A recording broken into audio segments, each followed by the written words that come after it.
J'ai repris les pêches chez nous en 2009, mais j'ai toujours fait ça depuis que je suis tout petit. J'ai repris les pêches de mon père, ça fait que j'ai toujours fait ça depuis... Je suis né là-dedans, mettons. Là.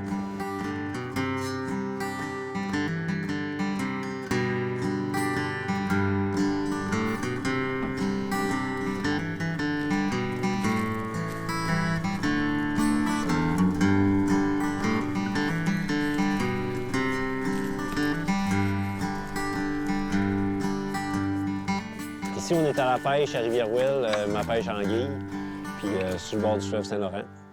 Puis on est là, la marée baisse, là, puis on est venu voir s'il y a des anguilles à matin. On attend d'en sortir. Le deuxième coffre, là-bas, ça ressemble à ça, une anguille. Oups! Et là, ça a une anguille comme ça? Ça a entre 15 à 20 ans. Oui, parce que notre anguille, nous autres, le cycle de vie de l'anguille, là, c'est qu'elle passe 15 à 20 ans de sa vie en eau douce, dans un lac, une rivière. Il y en a dans tous les lacs et rivières qui ont un accès au fleuve. Puis elle passe sa vie là. Puis quand elle est adulte, qu'elle est prête à aller se reproduire, quand elle a 20 à 25 de son corps en réserve de matière grasse, elle arrête de manger. Puis là, elle attend sa migration pour aller pondre dans la mer des Sargasses, dans le coin du Triangle des Bermudes. José, vous venez tout le temps aussi avec Simon? Toujours, c'est un travail à deux. On travaille à deux? Oui. Comment vous trouvez ça, des journées comme ça aujourd'hui? Aujourd'hui, calme, pas de vent, 2 anguilles, très contente, j'ai hâte de voir les autres. Vous n'avez pas d'anguilles. On va aller voir les autres. Y a-t-il un temps dans l'année où c'est meilleur ou c'est le début de la pêche? C'est vraiment le début. On dirait que l'anguille n'est pas arrivée encore. Là. Normalement, on pêche après le décours de la Lune, là, après le plein de la Lune, dans le décroissant. Puis là, on est en pleine Lune là, en fin de semaine. Fait que normalement, la saison devrait commencer après ça. Là. Ben, moi, j'ai 2 sites de pêche. Puis j'ai un site de 6 coffres, puis un autre de 2 coffres. Là. Notre permis de pêche nous donne un emplacement ou 2, comme moi j'ai 2 emplacements, avec une longueur de filet. C'est vraiment une pêche passive, l'anguille. On installe la clôture, les coffres, puis on l'empêche si l'anguille vient à nos pêches. Là. Vous faites quoi en ce moment, José? En fait, je répare les trous parce qu'il a venté la semaine passée, puis nos perches sont cassées. Et comme il y a été une période où il ventait trop, on les a pas réparé toutes les perches parce qu'on attendait que le vent passe vraiment là, avant de tout remettre les perches en fonction. Fait que des fois, quand ça casse, quand le morceau de bois casse, bien, ça vient déchirer. Ou ça peut être d'autres branches qui s'accrochent aussi. Fait que moi, ma job principale, c'est de tout réparer les trous qu'on voit parce qu'il faut pas qu'il y ait de trous, le moins possible. Puis si les perches sont cassées, bien, on raccroche des flotteurs pour la faire lever. Fait qu'en fait, même si c'est cassé, c'est du bois, ça va flotter. Puis quand on va avoir une minute plus de temps, bien, on va remettre d'autres perches puis la tenir plus droite. Là. Mon plus long site de pêche, là, il y a environ 650 pieds. Il y a à peu près un coffre à tous les 100-150 pieds. Puis l'autre, elle a 300 pieds. Ça fait qu'il y a un coffre à 200 pieds, puis un autre coffre 100 pieds plus loin. C'est très fort comme mâchoire, là. Ça va juste vous serrer le doigt. Là. Ah oui? Ça attaque pas, là, mais regardez, ça... C'est un poisson qui a l'air un peu d'un serpent. C'est un poisson longiforme qui fait l'inverse du saumon, c'est-à-dire qu'elle frais, ça se reproduit en mer et elle grandit en eau douce. Après la saison, là, début novembre, on enlève tous les filets, on enlève les coffres, on enlève tous les poteaux. Puis au printemps, bien, on retrouve tout dans le sable et dans la vase les anciens trous, puis on replante aux mêmes endroits. Disons, une anguille typique, elle naîtra en mer de Sargasses. Et puis, l'année suivante, elle commence à envahir le Saint-Laurent, mais se rendre jusqu'en amont du Saint-Laurent, ça peut leur prendre 3 ou 4 ans, quelque chose comme ça. Là. Il y avait beaucoup d'anguilles dans le lac Ontario à l'époque. Puis là, elles s'établissent pour environ une dizaine d'années où elles grandissent. Et puis, à la fin de leur période sédentaire, elles vont redescendre comme anguilles argentées. Puis c'est là qu'elles subissaient une pêche importante dans le Saint-Laurent. Elles subissaient des mortalités importantes au barrage et puis la pêche commerciale par la suite.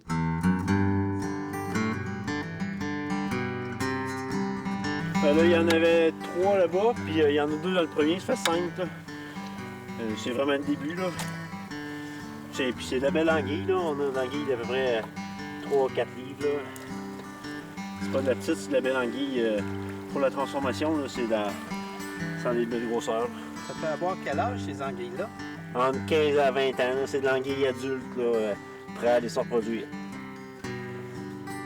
Il y a des barrages qui ont été installés au début des années 60 qui bloquent le Saint-Laurent de part en part. 2 grands barrages à Beauharnois, juste en amont de Montréal, puis à Moose Saunders, à Cornwall, qui barrent le Saint-Laurent de part en part. Et puis, on a calculé que tout près de la moitié des anguilles en dévalaison, des anguilles adultes, à la fin de leur vie, descendent le fleuve pour retourner frayer et mourir en mer des Sargasses. La moitié de ces anguilles-là mouraient au barrage en traversant les turbines qui n'étaient pas vraiment conçues pour laisser passer des poissons sans les tuer. Là. Ça fait que ça, c'était probablement le facteur principal. Puis, en second lieu, la pêche.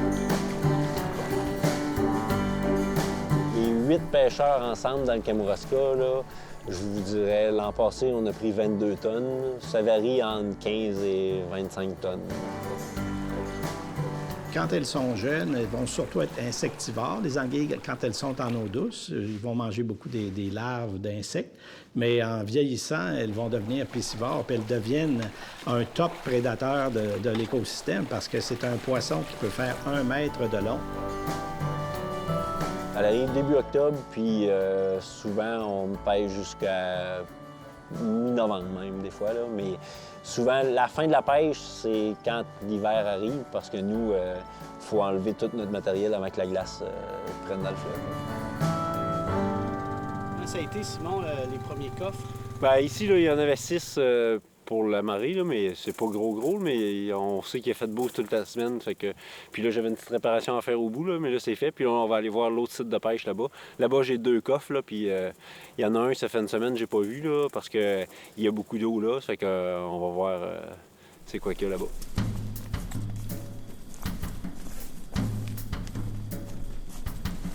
Mai-juin, on installe nos coffres en sillon bourrol. Juillet, à travers les travaux de la ferme, on vient installer tous les piquets. Je vous dirais, à août, on est rendu dans le temps d'installer les perches. Ça, c'est ce qu'on appelle les perches, les grands bouts de droite. On appelle ça les perches. Puis, il faut être prêt pour installer nos filets là, pour fin août, début septembre, il faut installer nos filets. C'est, je dirais, autour de 4-5 $ la livre, là, quand on l'achète vivant, frais, directement du pêcheur. Mais chaque pêcheur a ses petits marchés. Dans la transformation, ça devient plus cher. Des fois, on en vend à des restaurants ou qui ont des besoins plus spécifiques, qui veulent avoir juste de la grosse anguille ou un certain poids d'anguille, qui veulent qu'on la garde plus longtemps. C'est sûr que si on l'achète en pleine saison, puis si on est obligé de la garder en bassin vivant pendant 3-4 mois, bien, c'est pas le même prix, là, parce qu'il y a un coût à la garder comme ça. Là. Mais je vous dirais, chez le pêcheur, là, c'est autour de 5 $ la livre en saison. Non, on a une très belle pêche ici. Parce que c'est juste du sable, parce qu'on a accès facilement au tracteur jusqu'au fond. C'est une très belle place. On a la plus belle plage du coin, là. C'est nous autres qui l'avons. Et on est maintenant juste 8 pêcheurs dans le Kamouraska, puis on veut que ça se maintienne, là, que continue. Ça a toujours fait partie de la vie des gens d'ici puis du bord du fleuve. Là. On rencontre des gens sur le bord du fleuve, et on a des gens qui ont des résidences d'été, là, puis ils nous disent les pêches, ça fait partie du paysage. Là. Quand on les enlève au mois de novembre, ils nous disent il manque quelque chose dans le fleuve. Là. Ceux qui la pratiquent encore, la pêche, bien, c'est du monde qui sont passionnés comme nous autres puis qui aiment ça, se lever le matin pour venir voir, pour venir travailler, en fait. C'est le bonheur. Oui, c'est le bonheur. La marée basse qui suit une marée haute à la noirceur est meilleure. Parce que l'anguille colle plus au bord à marée haute quand il fait noir. On est quand même chanceux d'avoir ça comme décor. La beauté des montagnes de l'autre côté, là, il y a un peu de brume, mais on a des belles couleurs de montagne. Voir l'eau, l'abondance, les bateaux passer, de voir qu'on a autant d'eau comme ça ici dans le coin, de la richesse du fleuve, les poissons, toutes les sortes de poissons qu'on peut trouver dans le coffre. Moi, ça me fascine de voir que ça change toujours d'une marée à l'autre aussi, que c'est jamais pareil. On ramasse le tout à l'automne, ça peut durer une semaine. C'est la marée du soir et la marée du jour. Quand on arrive à la maison, on vide nos voitures pour être prêts pour le lendemain matin. Puis sur la semaine, quand on a fini, là, après la 6e journée, la dernière marée, quand on a tout terminé, je vous dirais qu'on est au moins une semaine à venir virer quand même à tous les jours au fleuve, parce qu'on a comme besoin, puis on a comme trouvé que ça finissait trop vite, là. Ça fait partie de notre vie, le fleuve.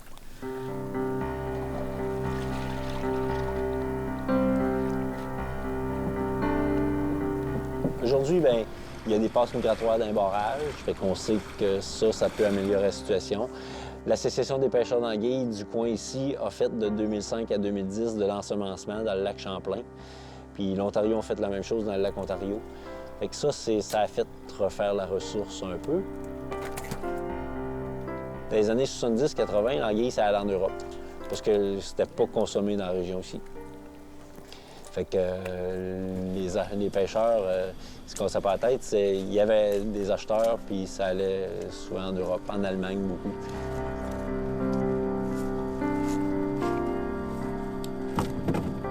Depuis 2010, on a créé les Trésors du fleuve, nous autres, pour vraiment développer des produits. Fait qu'on a commencé à commercialiser des produits. On a commencé par faire de l'anguille fumée, on a fait des mérines, qui sont comme des terrines de la mer pour nous. On a 4 saveurs de mérines, canneberge pistache, tomate écape, citron coriandre et fumée. Puis on fait aussi 4 saveurs de saucisses.